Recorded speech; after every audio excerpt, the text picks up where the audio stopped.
Olá, paz e bem para você do canal Boa Vida. Estamos chegando mais uma vez com o programa Vida Nova. É uma alegria estar com você. Obrigado por nos acompanhar todas as sextas-feiras, trazendo sempre um tema relevante, algo que pode fazer muito bem na nossa vida. E hoje o tema é Quaresma e também Campanha da Fraternidade 2013. E nós temos aqui conosco para falar desses dois assuntos importantes o nosso querido Padre Alex Dias. Que alegria tê-lo conosco aqui, Padre Alex. Seja muito bem-vindo.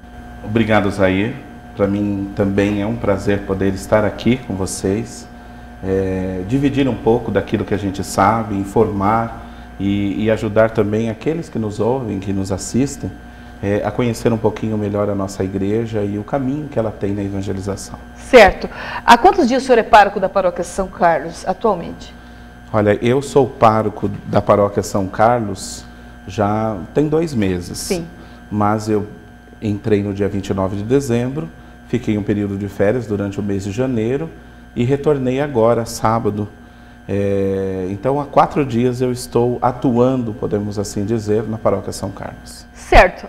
Lembrando que antes ele era pároco da paróquia Rainha dos Apóstolos. Padre, nós vamos falar da Quaresma e da Campanha da Fraternidade. Esse tempo que nós vamos viver, a Quaresma, o senhor pode dizer o que é isso?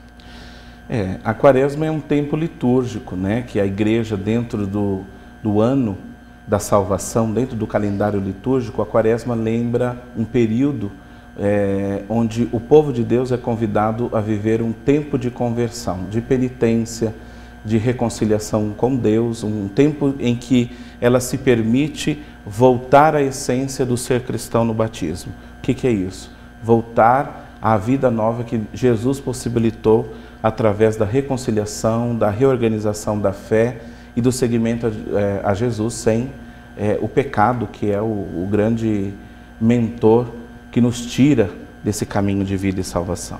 Certo, o programa Vida Nova traz sempre algo que pode ajudar a termos uma vida melhor, uma vida nova. Como devemos viver esse tempo da Quaresma? A igreja propõe, existem os exercícios espirituais da Quaresma, né? Esses exercícios que é a penitência, a prática da caridade e principalmente a confissão, né? Porque a igreja ela pede que pelo menos o fiel ele se confesse uma vez ao ano. Nós, alguns padres, em termos pastorais, a gente pede que pelo menos se confesse 2 vezes. Uma é nesse período da Quaresma, porque já é o tempo que vai preparando, a pessoa é convidada a viver dentro desses 40 dias, são 40 dias que a igreja vive a Quaresma, de repensar a sua vida e a sua fé. A partir dali, ela se penitencia. Ela se coloca à disposição. O que eu vou fazer para mudar de vida? Sim. O que eu preciso fazer para ser uma pessoa melhor? Porque simplesmente ser um católico e um cristão de Quaresma também não funciona. Não, de jeito nenhum. O outro tempo que a gente pede é aquele que antecede o Natal, que é o tempo do Advento. Então, é claro, pelo menos 2 vezes ao ano, o cristão que vive uma fé, ele se confessa muito mais do que 2 vezes ao ano. Ele se confessa a partir do momento que ele sente a necessidade de que pecou e quer voltar à vida nova em Deus.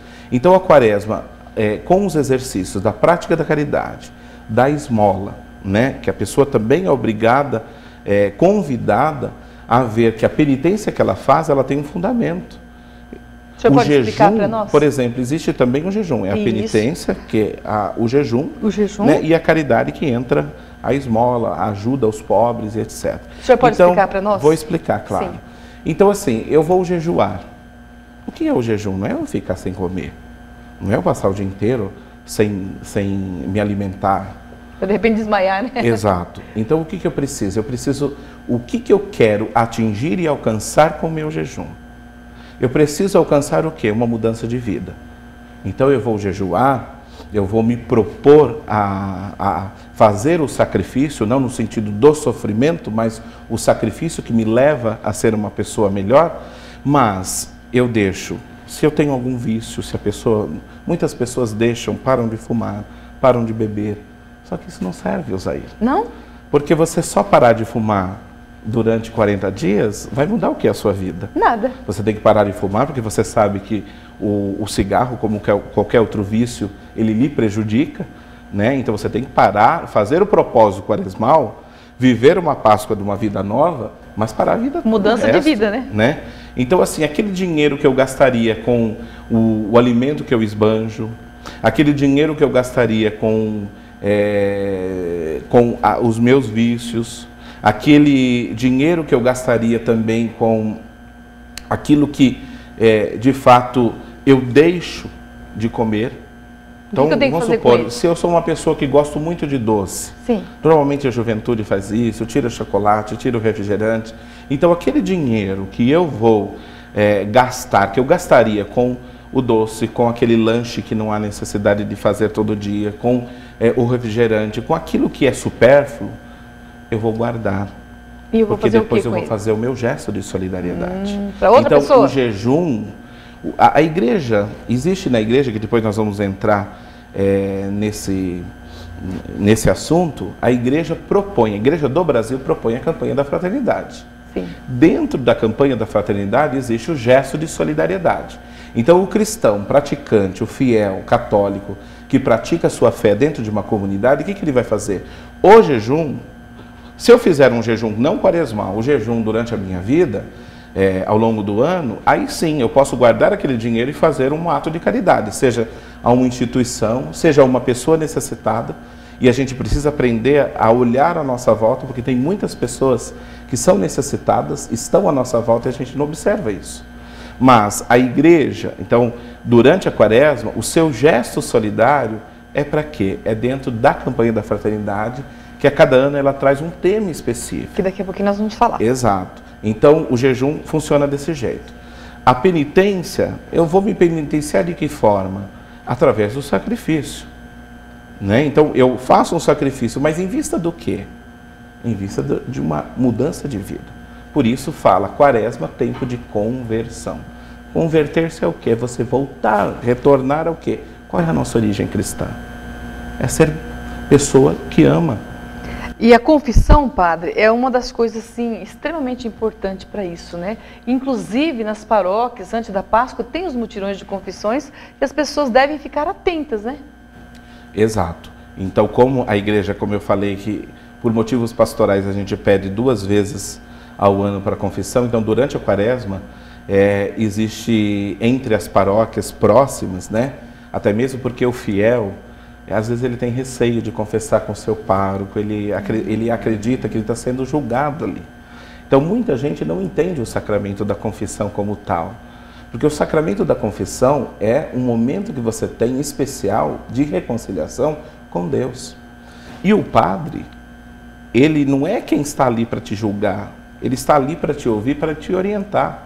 Porque se você, tá bom, eu confesso com Deus, eu me reconcilio com Deus, eu tenho um momento que eu me volto para Deus, mas e a resposta? Deus fala ao coração, mas muitas vezes a gente escuta aquilo que a gente quer.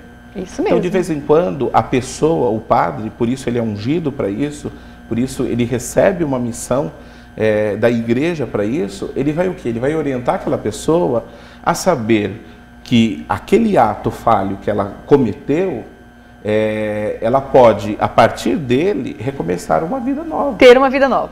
A partir dessa vida nova, ele vai dizer, então o que Jesus disse para a mulher pecadora, diante de todos aqueles homens que queriam apedrejá-la? Né? Mulher, vá e não peques mais. Então, se eu não escuto isso, o que eu vou mudar de vida? Né? Então, a confissão, o sacramento da confissão, ele é visto com muito receio pelas pessoas, mas agora ele precisa ser transformado no momento de amor. É um momento de reconciliar-se, é um momento de uma entrega, de um lugar melhor que Deus me prepara para dizer, volta para casa e eu te acolho. Jesus acolheu os seus, Deus acolhe a humanidade que se perde, mas que pode recomeçar uma vida nova. Tá certo, é como o filho pródigo na Bíblia, né? Exato. O pai recebeu ele, depois de ter feito tantas coisas erradas, de braços abertos. E o pai também nos recebe, o Pai do céu, através da confissão? Com certeza. A pessoa que vai para uma confissão, ela em primeiro lugar, ela precisa ter a consciência de que ela errou. Porque ninguém se confessa se ela não tem a consciência de que erra. Então, eu tenho a consciência de que estou num caminho errado. eu preciso da ajuda. Alguém vai me orientar de que forma eu vou sair daquilo.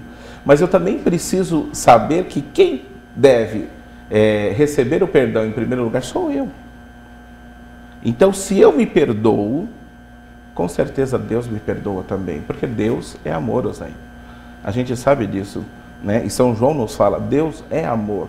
E se Ele é amor, Ele é misericórdia, Ele é perdão, Ele é compaixão. E não há pecado, Osaí, que não possa ser revisto. Porque a misericórdia de Deus infinita. É enorme, a misericórdia é infinita, o nome já diz, né? Exato. Padre, quem está nos assistindo agora, com certeza, está feliz de ouvir essa explicação sobre a confissão. E a oração? Também não devemos intensificar? Porque até o Papa faz seus exercícios espirituais nesse tempo. E nós? Com certeza. Tem um bispo, hoje ele é emérito, chama Dom Angélico Sândalo Bernardino. Ele foi bispo de Blumenau, em Santa Catarina, também foi bispo auxiliar em São Paulo. Ele dizia assim que quem não reza vira bicho. Por que será, padre? Porque justamente a pessoa que não entra num processo de oração, ela não conversa com Deus, ela não entra na intimidade do coração de Deus. E a oração é um momento especial, único, exclusivo, seu ou comunitário, porque a oração ela nem sempre é pessoal, mas ela também é comunitária. E a oração comunitária, ela ajuda também um ao outro a ter esse contato. Por isso a importância da missa, né? Com Deus, né? E na oração você se lança os salmos, né? A Quaresma ainda pede para que a gente intensifique a oração, então a gente, dentro dos exercícios espirituais, existe também os momentos de oração forte, existe a própria refazer a via sacra, seguir os passos, a via crucis de Jesus. Então eu estou em oração, eu canto. O canto também ajuda a vida em oração. Então, é claro, quando intensificamos a oração, nós nos tornamos fortes. Porque a oração, ela faz com que a pessoa, o fiel, que ora, que se coloca aos pés de Deus, primeiro ouvindo a palavra e depois refletindo essa palavra, forma um escudo, uma arma contra o poder do mal. Por isso a oração é importante. Quem não reza, por que fala bicho, né? Porque você não tem esse sentimento de que você está cometendo um erro. E na oração, a palavra de Deus nos chama atenção, Jesus nos chama atenção na palavra, a Sagrada Escritura nos ajuda, a igreja propõe tantas, as novenas nos ajudam, porque através das novenas eu me proponho também a mudança de vida. Então a oração é fundamental. O cristão que não reza, não fica em pé. E qual é a posição de quem fica em pé? A posição de um ressuscitado. E quem está caído, está morto, está no pecado. E Deus quer nos erguer, nos ergue através da oração. Tá certo, estamos aí com o programa Vida Nova, presença de Padre Alex Dias, ele que é coordenador de pastoral da Diocese e pároco da paróquia São Carlos em Dourados. Vamos para um breve intervalo e voltamos falando da campanha da Fraternidade 2013.